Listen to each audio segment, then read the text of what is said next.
Hello, this is the voice of Stuart Pearce, and welcome to Deep Dialogues, a series of vital conversations that I have with global soul stewards from all over the world who provide us with an understanding of how we can create a new hierarchy of values that is absolutely significant at this unique time of becoming.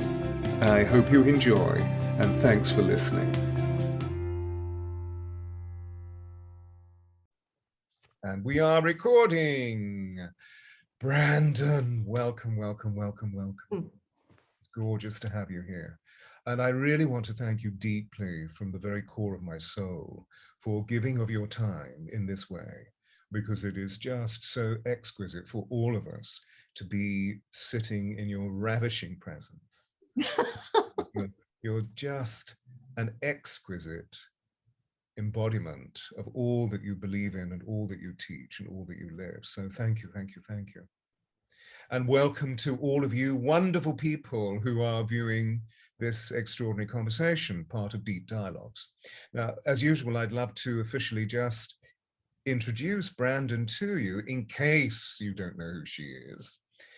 So Brandon BAYS is a major personality in the field of consciousness expansion on our planet, leading through her inspirational personality and her unique perceptions concerning the physical, emotional, mental, and spiritual health of the human condition.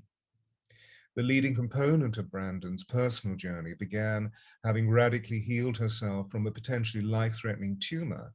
And from this basis, she invokes inspirational healing and spiritual transformation through her global outreach programs. I'm telling you, this lady is very busy. Brandon is recognized as one of the most dynamic, inspirational, and innovative teachers in the field of mind-body healing, and is internationally known for her radically transformative work in the fields of cellular healing, emotional well-being, and spiritual intelligence. Brandon's unique witness to unity consciousness is communicated through her pioneering work, particularly the Journey method and subsequent books, this is a practical and liberating tool for the liberation of awakening consciousness and healing those parts of our being that are not living in full integration.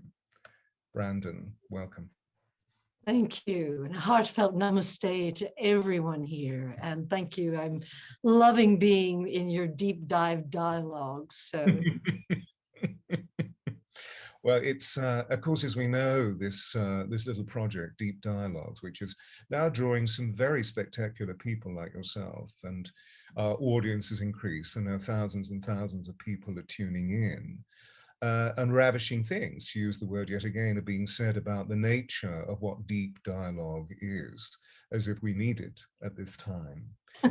Moving into causative, substantive understandings about what this remarkable period of COVID-19 and all the other ensuing or extrapolating factors of our lives have been about.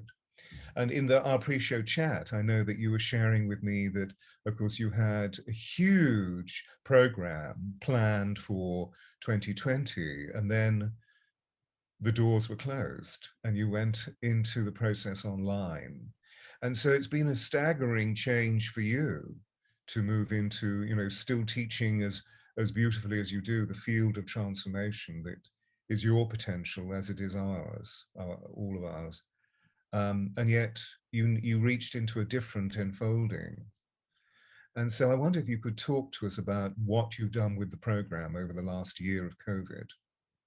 well, it's been quite a wild ride, I have to say. And as you said, I've been a very busy person. I haven't let the grass grow under my feet. And we've been offering journey seminars in 39 countries, and the work is translated in 22 languages. And so I came back from Australia and en route through India, where I was giving an advanced no ego program, and arrived here in Greece. I had a house in Wales overlooking the sea, and ended up in our summer home in Greece. And the day after lockdown happened, and suddenly I had weekly programs from mid-March till mid-July planned, and everything was canceled. I was going to a different country every week, from all over Europe to South Africa to New York. And it was really, it stopped everything. And it was probably the biggest stretch I've been through in the last 26 years of offering this program, because I had to stretch beyond all my rules about how the journey is offered and how it's given into the world. And I think hardest for me is that I feel that the work, the hallmark of Journey seminars, is that we have Journey practitioners there at every live event, where there's one trainer there serving for every two couples that are working. And how could this take place online? And so for the first 3 months, all I did was offer free seminars to the world, because I knew we needed help. But it was clear then, come June, that COVID was here to stay. And I realized people needed the deeper work. And I tell you, it was with a lot of resistance and then subsequently a lot of surrender that we then found this wonderful platform where we could, in conjunction with Zoom, make it possible for people to get the same level of support that they got at a face-to-face seminar. And that made my heart come to rest, because if you were processing with another person and doing this very in-depth work, you could just raise your hand and immediately a Journey practitioner would be in the room with you and supporting you through the process. And this brought my heart to rest, and it made it possible for then all the subsequent, then deeper seminars to begin to unfold and take place. And it's each and every one, it was growing pains for me, because surely we can't do what is normally a residential retreat, where you're in nature and you're, surrounded by beautiful surroundings, getting yoga every morning and trauma release work and chanting and meditation and having all the dynamic aspects of the retreat. And yet, bizarrely and wonderfully, the people that we had been using for all those aspects came forward and were able to be live in our online programs. And it's been astonishing and humbling what revelation, what realization, what freedom is being realized. And I find that people actually go deeper when they're in their own homes. And they're not wondering, what's the person next to me thinking? And what's that person? What if I have tears come up? What are they going to be thinking of me? And, kind of bracing in a live event. Whereas at home, people are wide open and nakedly exposed and are having much deeper, more profound process work, realization, and quantifiable healing. That, they begin doing the journey work and are healing from all kinds of things, physically, emotionally, and mentally. And so it's been a revelation to me, and I'm still in awe of it. And I don't know if you know this, Stuart, but for the last 26 years of offering the journey around the world, every time I stood on stage, which was 44 weeks of the year, I always had a journey process prior to that. Because I never, ever wanted to be so arrogant as to say I've got it all handled. I know there's more than one cell memory stored inside this body. And I always said to everyone, I will be a student of life till the day I die. And so I had to face a lot of my own issues in this whole period of COVID. And friends of mine never contemplating divorce suddenly are in that process. Others of my friends, I was sharing with you, Stuart, earlier, that in the last fortnight, 2 of my friends have died from COVID and one from a blood clot in the brain.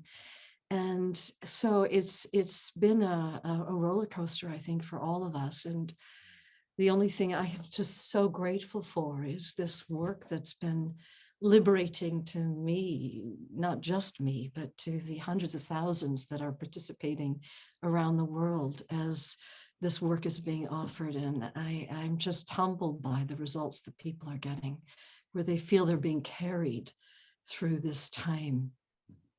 So this is extraordinary. If I may pick up the sort of key themes that I'm feeling as you described the richness of this landscape. That the first theme, it appeared, was how we moved into this profound silence of needing to reconstitute or reorganize or recalibrate the way that we were communicating with the world, both on a professional and on a personal level. And of course, for people like us, we know that there isn't a divide between professionalism and personalism. It's all absolutely one. It's about unity consciousness. And it seemed by what you were saying that we folded into a very deep inner reckoning where we were able to be held by the Divine Mother, who evidently knew what, in her omniscience, what we were experiencing.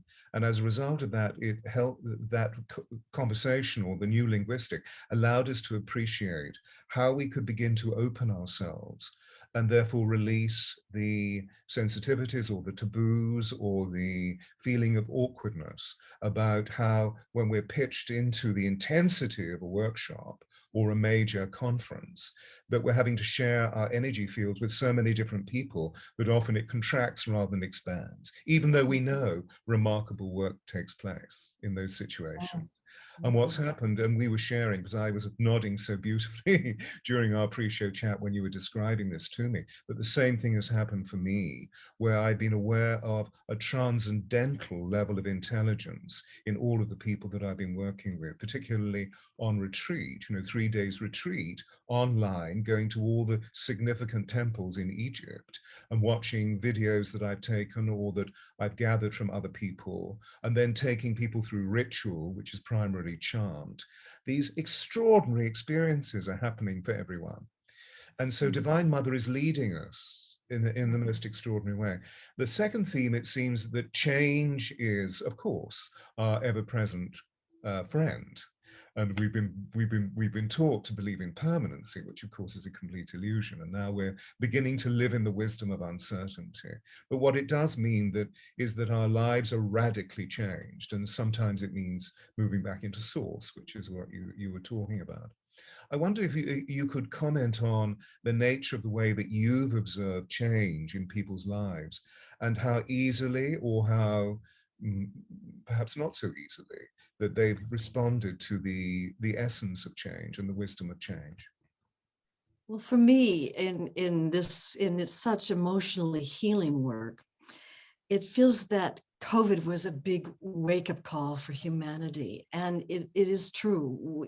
We were all arrested and stopped. And some people lost their jobs, some people lost their health, some people lost their relationships. And it was almost like a cauldron that we were all held in. And our issues that we had been so good at burying, it was like life was triggering us, and this that we safely tucked away, hidden away, didn't want to look at, smoked away, drank away, and generally surfed the web, anything to avoid those emotions. Life was pushing our buttons, and knee-jerk response, up were coming these old buried issues. So in working with people, I realized that the invitation from life was to finally get real. And to embrace these old, buried, hidden emotions, cell memories, and to really welcome them up into the light of truth, and to have a chance to release the stored consciousness and come to not only a place of understanding, but a place of what our life lesson was in all of that. And then ultimately, as you know, with the journey, we go through then that ultimate process of forgiveness of ourselves, of others, of life, of God. And there's something radical and mystical that happens that's quite miraculous with forgiveness. It's when we as human beings let go of the whole story that we've been dragging around with us. And so when new cells are born, they're born devoid of that old consciousness as new regenerative cells. And so that's why so much physical healing happens as a result of doing the journey. And so it's been a remarkable time for people to be held in lockdown and being forced in many cases against their own will, to meet and face, someone didn't come in the middle of the night. Let's say you're driving along and someone cuts you off on the road and you're in traffic and rage comes up. Well, that person didn't come in the middle of the night and stick it there. That rage was already inside you, and all that life did was push your buttons, and then up it came. And so these stored emotional issues, life is majorly pushing our buttons. And I feel making an invitation for us not only to heal those areas that we have masked and denied, but to come to a place of peace and wholeness inside, to recognize the love that we, all of us, came in as, to find the peace. And so many of the people that I hear from going through the programs, be they the free online programs or the ones that you really roll up your sleeves and dive in and retreat on, they're saying that they never could have gotten through this time. They wouldn't have made it without coming home to this sense of finding that peace that underlies the craziness and the tumultuousness of what we're all going through, because none of us were given a manual how to deal with this, how to live in uncertainty, as you said, every single day. And for those goalposts completely to change every single day. And so it's like you take a step forward and you don't know what you're stepping into. And so there's an underlying anxiety that people have been expressing online. And the journey takes you on a journey beyond that anxiety into the peace that is the core of your being, in the very essence of yourself. And it's from there that the healing work takes place at the level of the soul. And so this is why I feel that so many people are sharing, they're being carried through this time that they never dreamt that they could be carried through, and they wouldn't have made it through. So it's a remarkable invitation, I think, from life to wake up. Yes, yes. And that's beautifully said, so that we have a very clear picture of your own perceptions, but also of those that are part of your extraordinary communion and what they've experienced. So again, it's this overlighting presence of the Divine Mother coming in and saying, would you just be still? All is well. All is well. I try to broadcast around my own community, which is now worldwide, when we went into the initial spread of March, April, May, June, that this was actually a global pause rather than a global lockdown. And could we please be at one with that pause? I was here in London during that pause, and I've never experienced London like this. So still. On all levels. And so still, but also, this is a cold, wet, grey island.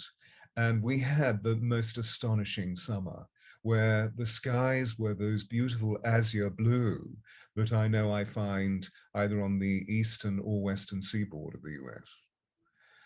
So there was this well-enhanced, well-nourishing palpation of light that we were all receiving, encouraging us to go deeper and deeper and deeper into the stillness, so that we can begin to feel the true unity. Would you agree? The true unity with the all that is, the great I am that I know you speak of. And that certainly is very much at the core of my own teachings, and therefore of my own the teachings that were offered me, but now the teachings that I offer everyone.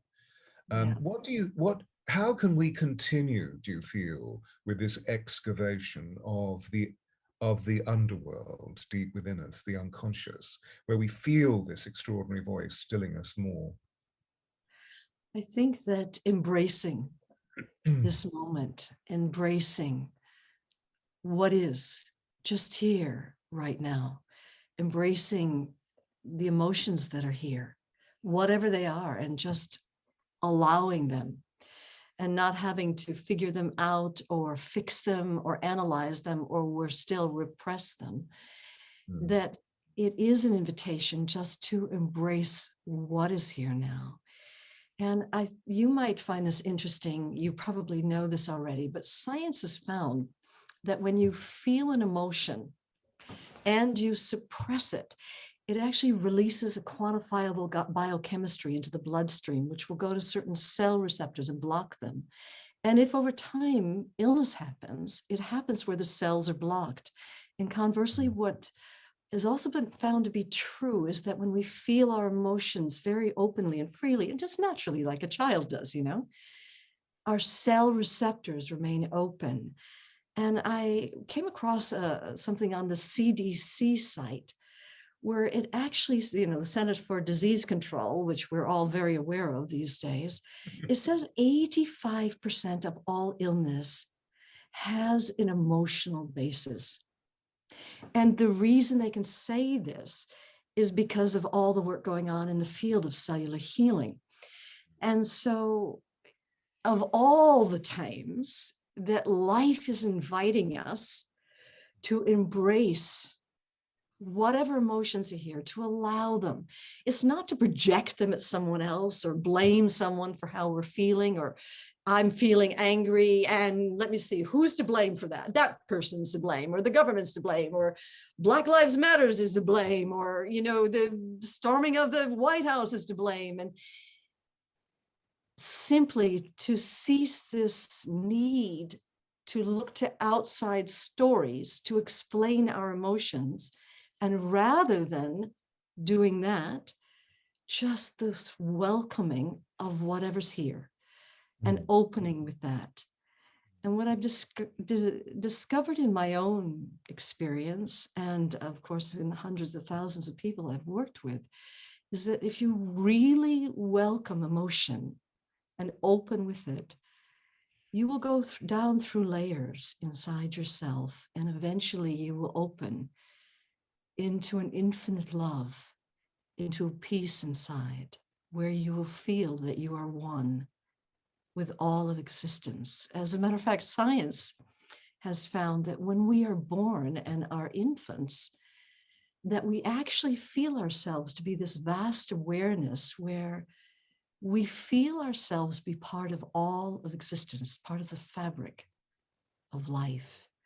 And when Mother's hand comes before our eyes, we feel Mother's hand as being part of ourselves. That's how one with everything we are. But unfortunately, this enlightened awareness that we came in as, that is our own essence, it gets covered over with a series of lies and pain and shutdowns. And then when we get to be adults, we cover this whole mess over with this polished veneer that we present to the world, where we've got this mask that says, no, I've got it handled. I'm an adult. I'm reliable. I'm dependable. You can count on me. And then something like COVID happens and life gives us a wake-up call. Now, wake-up calls come in all different forms. Mine came in the form of getting a basketball-sized tumor at the time that I was 39 years old. And sometimes it comes in divorce, loss of a loved one. It can come in the form of serious illness. But for all of us, it came in the form of COVID. And it's an invitation to crack through this mask that we're presenting to the world, and to open naturally and spontaneously through the lies, the limitations, the shutdowns, the pain, and finally open into this essence that you call the Divine Mother, that I call Source, that has always been who you really are. And if you fall in love with that, then like me, you will do anything to clear whatever blocks you, whatever holds you back, shuts you down on any level of being, because you fall in love with the truth of who you are, with who you are. You feel at home in your own skin. You feel that you're living in accordance with the essence of who you are. And so that's the invitation that I feel that life is making. So I would suggest that as we're all of us being so triggered, just embrace this moment, embrace what's here now.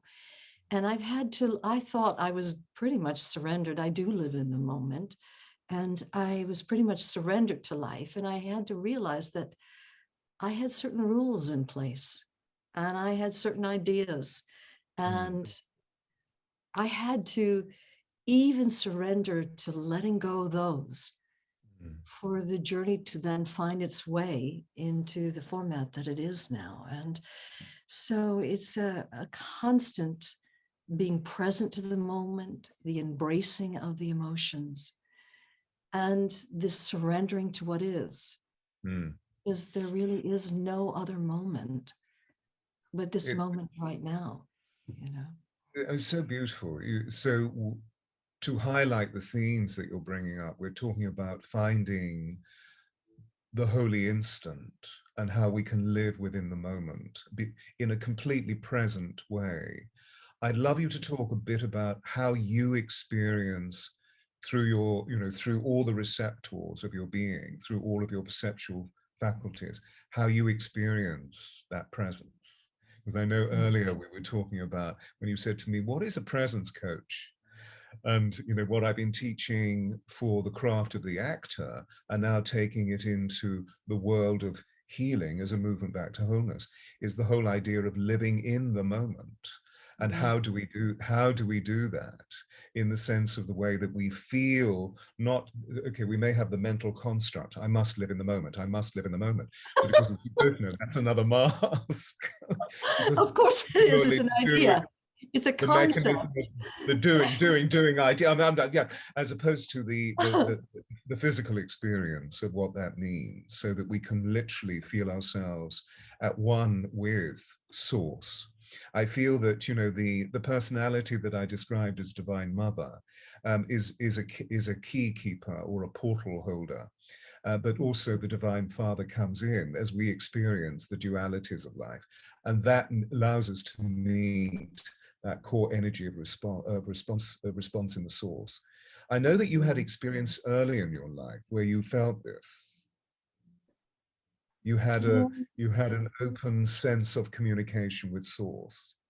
I can remember, I mean, this is an upsetting one, and I've certainly not talked about it in anything but a journey practitioner program, but I was 5 years old and I grew up in a very abusive, very violent household. And I don't know what I'd done, but I think I'd left a doll on the floor instead of putting it in the toy box. And I remembered lucidly, as if it was yesterday, how my mother went into a rage and I was struck and my head banged against the wall, and then she locked me in my room. And I sat there on the edge of my bed and I was just raging, and I didn't deserve to be treated like this. And I was shouting in my head, I don't want to hate my mother. I don't want to hate my mother. And all this rage was there, and something inside of me just let go. And I fell from that rage into deep devastation. And as a child, I didn't offer any resistance to that.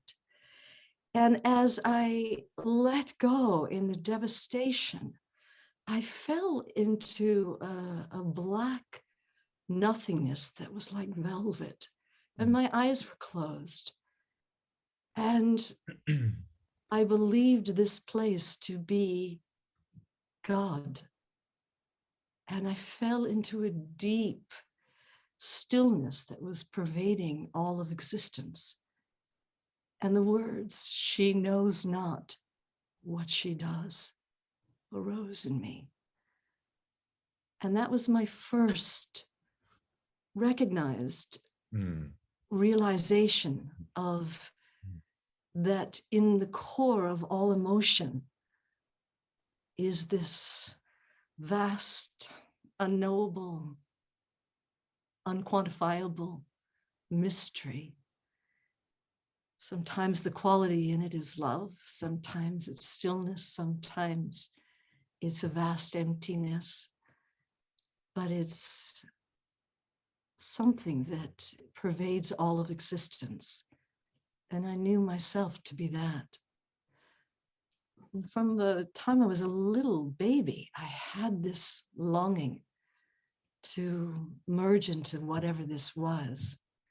And so I think the incidents you're referring to is, I remember when I was like 8 years old, I was looking at a tree and I said to my dad, look, that tree is made up of, I don't know, it's like particles of light. And he said, oh, don't be silly. You can't see molecules.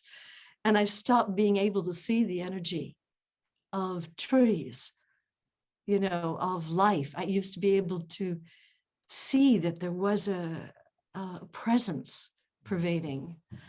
And that's, of course, what took me on my own spiritual journey, to sitting with the masters and studying that, and then being on that journey my whole life long, was this love of, call it the divine, call it awareness, call it truth. There's so many names and they can only point at this, but they cannot. What's so quantify. beautiful, if I may say, what's so beautiful as you speak this, and I've seen you live speak this as well as in many of the recordings that you've so generously given to the world, that when you speak the substance and the essence of what you've just shared with us, there is always wonder in your being. There is always this regard of the wonder and the awe of the enormity, the, as you were saying, the unquantifiably but oh so real sensation of being enraptured. Yeah. And which is really what I was intending to use as a sort of indicator by the word transcendentalism. And so many of us in the effort, in the project, in the desire to be part of the transcendental consciousness of the world, which we're seeing more and more and more and more in people like yourself, in the extraordinary work that you do, in the angelic communion, in the miraculous nature of quantum healing that is taking place on our planet today. You were one of the pioneers to give us the inspiration, the hope, and also the dynamic of how we could heal vast tumor within the body and then move into a state of wholeness afterwards. Just as we're seeing today, you know, as I was saying earlier to you, you know, I had an initiation 40 years ago, over 40 years now, of my own mother's death, where I nursed her for a whole year and watched a beautiful being become eaten by cancer, and how that was a huge rite of initiation, or a rite of passage for me, where over the last 40 years, I've helped many women who come to me saying, I've just been told I've got 3 months to live, whatever. How can we change this? I'm sorry, I thought that was switched off, so I don't even hear. Life is, and you're human. Sort of occasional interruptions. Anyway, I was just illustrating really the point of what quantum healing is being offered today, that we're literally right in the middle of the point that I wanted to make was, so often we feel transcendentalism as an externalization of what's taking place, that we're all going to ascend into heaven and everything's going to be okay. But actually what you're indicating so beautifully is that it's actually about descending. It's about really coming deep into the body and recognizing the interface between the conscious and the unconscious, and how we can move through the platforms or the arenas or the caverns of devastation as we let go of the ego and we find out where the pain lies, or where we feel disconnected from the source that is us, and then moving into just letting go and feeling that peace that passeth all understanding.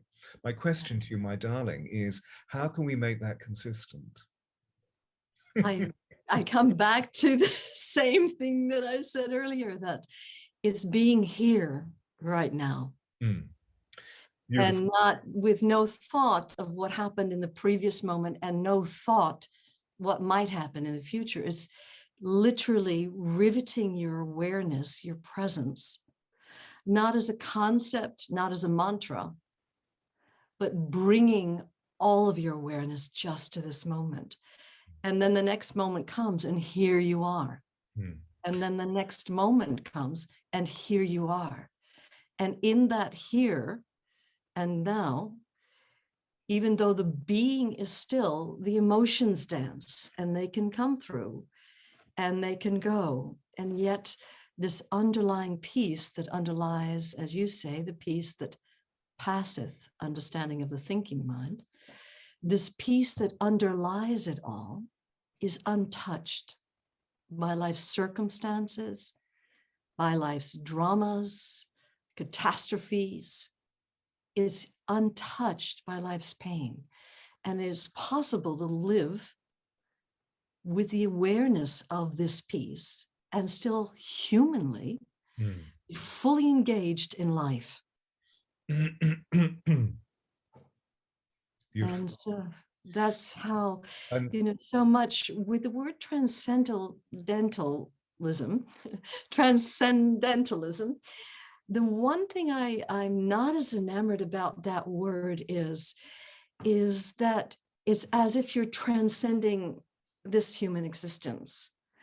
And I think that transcendent state is only by fully embracing and living this human existence. The masters have often said that the gods, the goddesses, the angels, they come to sit with a master because it's only in the human form that you can realize the enlightened awareness that you came in as.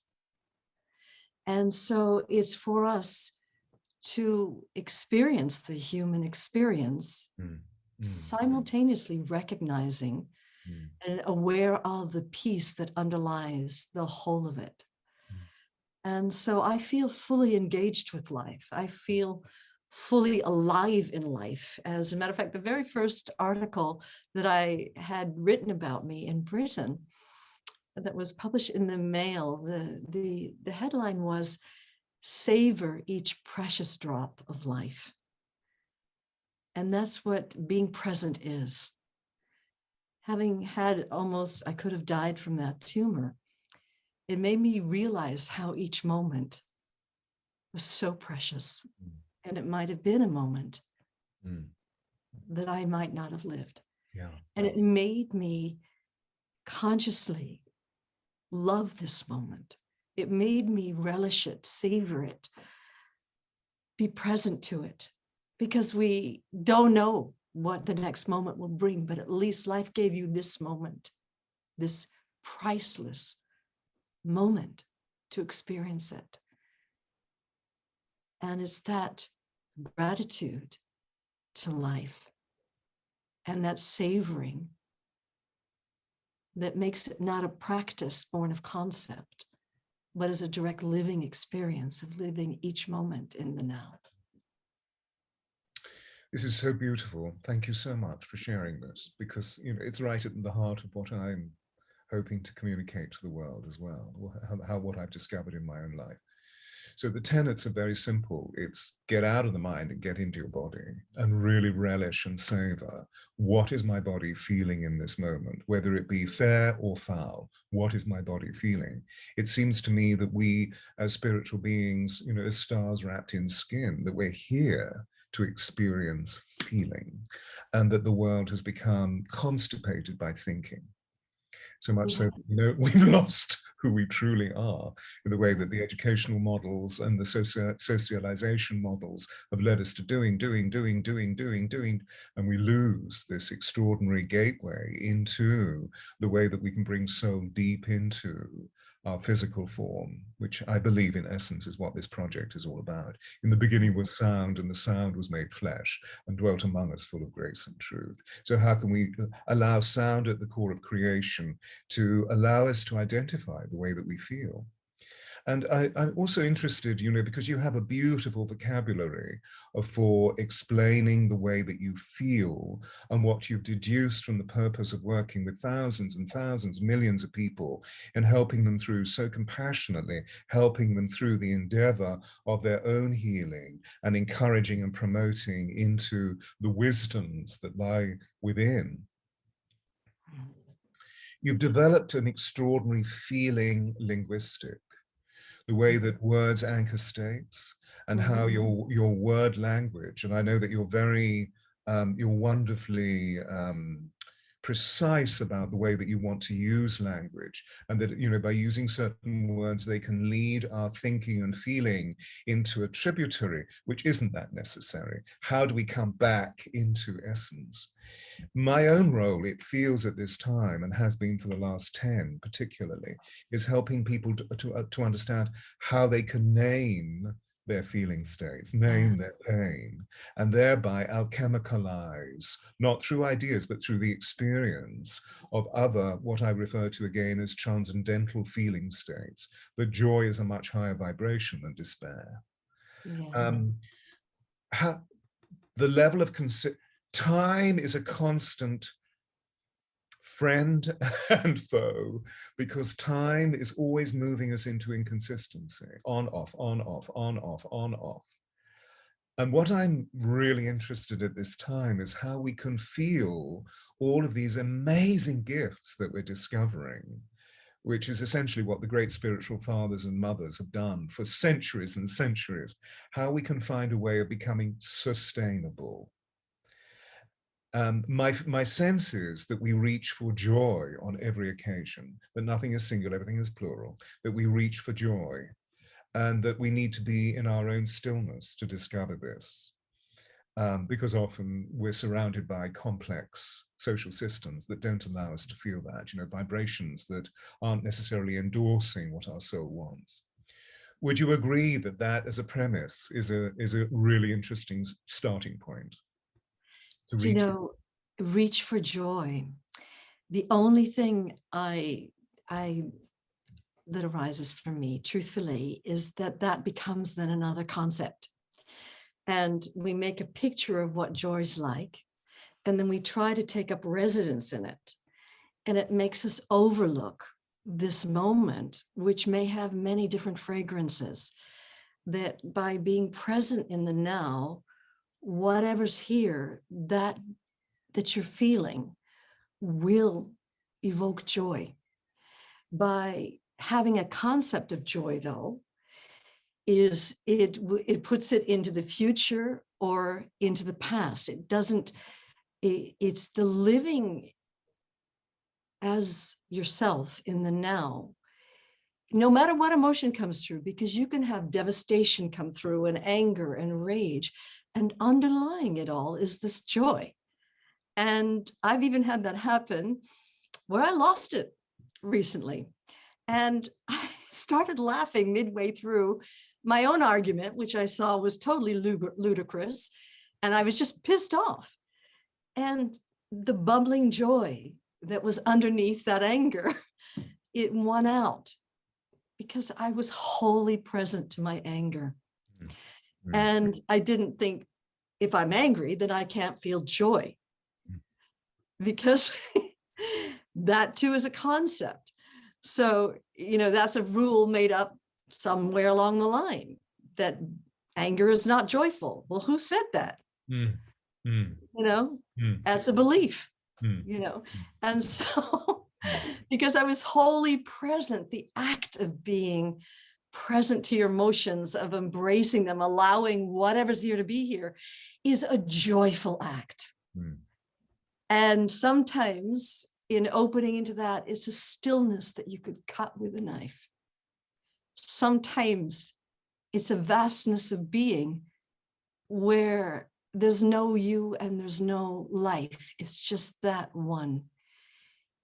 Sometimes it's a silliness that arises. And so I put no pejorative opinion on what emotions are good emotions and what emotions are bad emotions, just that they're all welcome. And I promise, if people really truly welcome, they will be led back to the joy that is their self, if they truly welcome. But if there's some management of the emotion, I'm angry, but not that angry. And I'll say this, but not really what I want to say. So if there's some manipulation of emotion, then of course joy is not experienced. And it's our ego and our mind that does the managing and the manipulation of the emotion, and how much, and is it a good emotion, a bad emotion? But being wholly present doesn't allow room for your mind. The mind can't come in and do its managerial work. It stays out of the picture and leaves you wholly here. You know, it's so funny. You use the word joy, and I can remember way back in the days when I was a presenter for Tony Robbins, and he asked what my life's purpose was. It was to be pure joy and to help myself and others discover our greatness, our God selves. And so this great love of the joy that I didn't have another name for, that divine presence, but that is all of our essence. I didn't have another name for it. So it was to be this joy. Mm. And that this is the wonder that I was speaking of earlier, that my way of seeing this is pure joy, which was formulated within me as a small child who saw the multidimensional universe. And this is an adult speaking. Obviously, at the time, it was purely sensate. It was purely sensing the flow of life in all of its light and all of its darkness, and never feeling as though I was in a state of horror, because I always felt that there was a guardian presence either next to me or within the wonder. And it was the light that I always went towards, which I didn't discover in the world as I began to speak and learn basic action tools, which I found very difficult. Not that I was dyspraxic, but I was just synesthetic. So I was seeing sound and interpreting sound as a quotient of my own intelligence. Therefore, I couldn't read and I couldn't compute. As I grew into my 8th year, I decided this has to cease. I'm going to self-mute. So I self-muted for 2 years. I have a brother who's a year older. He was my code breaker. And I suddenly discovered the stillness. I was non-participatory, it's true. I was just observing. But in order to still the violent forces on the outside that I was seeing, because I was just a person that created a great deal of disapprobation, and at that time, we're of the same age, so we know that this was just post-war here in Europe. And if a child couldn't learn something, then you just beat it until it learned. I mean, how crazy is that? And so I was constantly being beaten and so forth. However, so the stillness led me back into the wonder, which I then began to articulate as a feeling actor, because for all great actors, a truth of feeling statement is at the very core of acting. And it's the oscillating degrees of how we embody all of that to get to that point that allows us to create fields of resonance that allows the audience or fellow actors, those people who are part of the experience, to really interpret what that's all about. William, it keeps coming to me. William Blake said in the 18th century, joy and woe are woven fine, a clothing for the soul divine. When this ye rightly know, safely through the world ye go. And it seems to me that this is the time for us to feel ways of being able to courageously and bravely move through the world, but in order to feel the vital balance, just by the experience of not constructualizing, not getting caught up in concept, as you were saying, but literally just flowing through life. You're a champion of breath, I note. I feel that breath is one of the main ways, because it is our life. And of course, we know COVID has affected the way that we breathe hugely. I find it very fascinating, actually, that it's almost a re-echo in a different form of what we discovered through AIDS and HIV, that the first thing that it affected was the pneuma in our lungs. And that, of course, as we know, many people who passed through AIDS pass through pneumonia, and here we are again being affected. And so we can only learn, literally by that I mean not place it here, but place it in our bodies, of how we breathe and how we can flow through life through breath. It seems to me that it begins to become much easier to cascade through the levels. It does. For the last couple of years, have been doing something called circular breathing, where it's a breath that comes in, and at the top of the breath, you're releasing the breath. So there's no stop.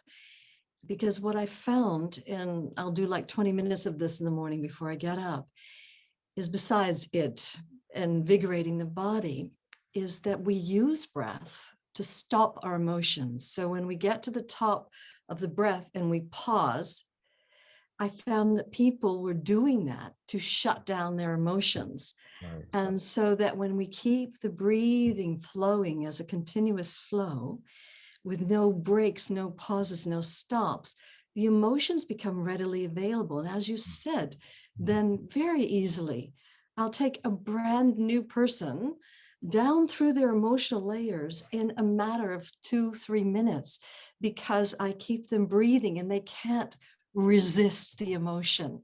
And then they, of course, end up in this transcendental state of this omnipresence of love. And it's a first time wonder and a revelation to them. And actually, I find it always is the first time when you open into this, that is the direct living experience of your own soul. Yeah. So yeah, I've been using breath a lot recently in the last few years, actually. Yes, yes. So please hear this, everybody. Start breathing and breathe into the joy, breathe into the pain. Yes. And, and cease startle reflex. I mean, of course, startle reflex is always going to be there because we're always being surprised, shocked, traumatized. But the question is, what do you do after you, what do you do? And I'm always encouraging people to flow with the out breath, particularly It's those so people true. who are experiencing asthma. The first thing they do is, and that's Yes. when the attack starts. Rather than, no, breathe out, breathe out. The breath is the door, the key and the door to the whole experience. So it's interesting that this life-threatening challenge should come in to encourage us back to remember Really, what is true. yeah. And you're wearing the great Om, uh, Yeah. which I also wear on my finger. This was a ring that Sai Baba gave me, It's the Om. beautiful. It's Um, beautiful. and of course, we're talking about him. He just did what wonderful avatars do. And suddenly there was a ring. Um, so we're really talking about getting back into the source and the essence of what it is to feel.